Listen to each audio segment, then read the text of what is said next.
মা চলো। দাঁড়া, শাড়িটা চেঞ্জ করে আসি। ওমা, আপনার শাড়িটা আমি বের করে দেবো মা। এতক্ষণ যখন বার করে দাওনি আর বার করতে হবে না। অনুশ্রী, যা না একটা শাড়ি বার করে দে না, কখন থেকে বলছি। আমি পারবো না মা, না পারবো না। এত কাল ধরে নিয়ম করে বৌদি ভাই যে কাজটা করে এসেছে, আমি তার মধ্যে ভাগ বসাতে পারবো না। আচ্ছা মা, কখনো কখনো একটা মানুষের ভুলটাকেও মেনে নিতে হয়, বুঝতে পেরেছো? কখনো কোনো ভুলই মানবে না, এটা তো হতে পারে না। হ্যাঁ, বৌদি ভাই সারা জীবন 100% একদম পারফেক্ট থাকবে, এইভাবেই সারাটা জীবন চালিয়ে দেবে, এটা কখনো হয় মা?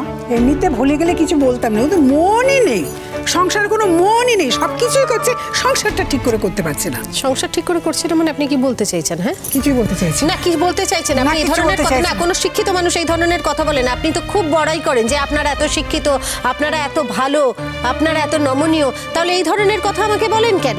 আমি সংসার করছি না মানে সংসার ছাড়া আমি কি করছি? আর সংসারের বাইরে গিয়ে আমি কি করছি? আমি একটা কাজ করছি, সেটা কি এমন অপরাধ যে দিনরাত আমাকে এই ধরনের কথা শুনতে হবে? আর তুমি চুপ করে আছো কেন? তুমি এটা নিয়ে কিছু বলতে পারছো না? আমি কি অপরাধ করেছি বলো যে আমাকে সারা দিন রাত তোমাদের বাড়ি থেকে, তোমাদের সকলের থেকে, তোমার ছেলে মেয়েদের থেকে এই ধরনের কথা শুনতে হবে? না না, তুমি কোনো অপরাধ করনি তো। অপরাধটা আমরা করেছি। আমরা সবসময় এক্সপেক্ট করে নিয়েছি যে তুমি আমাদের বাড়িতে থাকবে, আমাদের সকলকে সেবা করবে। এটা তো আমাদের ভুল। প্রত্যেকটা মানুষের স্বাধীনতা আছে মা, সেই স্বাধীনতা সে সময় অনুযায়ী ব্যবহার করতে পারে। আজকে ওর সেই স্বাধীনতা ব্যবহার করার সময় এসেছে, সুতরাং নতুন অবস্থা অনুযায়ী আমাদের নিজেদের তৈরি করে নিতে হবে। যাকে যা যা নেওয়ার কথা ছিল সেগুলো সব নেওয়া হয়েছে কি মা? এটা আপনার কাছে এখন, এটা কুকুরকে দিতে হবে আশীর্বাদ। না থাক, তোমার কাছেই থাক। সে আবার কি কথা? আজ পর্যন্ত আমরা একসঙ্গে যেখানে কোথাও গেছি আপনিই তো সবকিছু হাতে তুলে দিয়েছেন, আমি তো কোনোদিন এগিয়ে যাইনি। আপনি বড়, আপনিই দেবেন, ধরুন। এরপরে তো তুমি নিজেই দিতে শুরু করবে, আলাদা করে রোজগার করছো না। আপনার এই কথাটা আমি একটুও ঠেস হিসেবে নিলাম না মা, এটা আমি আশীর্বাদ হিসেবে নিলাম। আপনি আমাকে আশীর্বাদ করুন, আমি যেন সেটাই করতে পারি।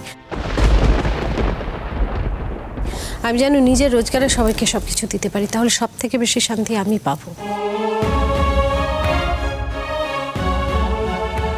হাঁ করে দাঁড়িয়ে আছিস এখনো? কেন একটা শাড়ি দিতে কি আছে রে? কখন আপনি ওই একটা জায়গায় কেন আটকে আছেন? কেন ওকে বারবার বলছেন শাড়ির কথা? শাড়িটা পরে যাবো না বলছি, যাবো না এটা পরে। তোমার এটা কিন্তু খুব অন্যায় মা, মানে যে জিনিসটা ধরে নেবে তার বাইরে যেতে পারে না। ও মামু, তখন থেকে তো এরা বকবক করেই চলেছে। তাহলে ওখানে কখন যাব? এই তো আমরা যেতে হবে, দেরি হয়ে যাচ্ছে তো।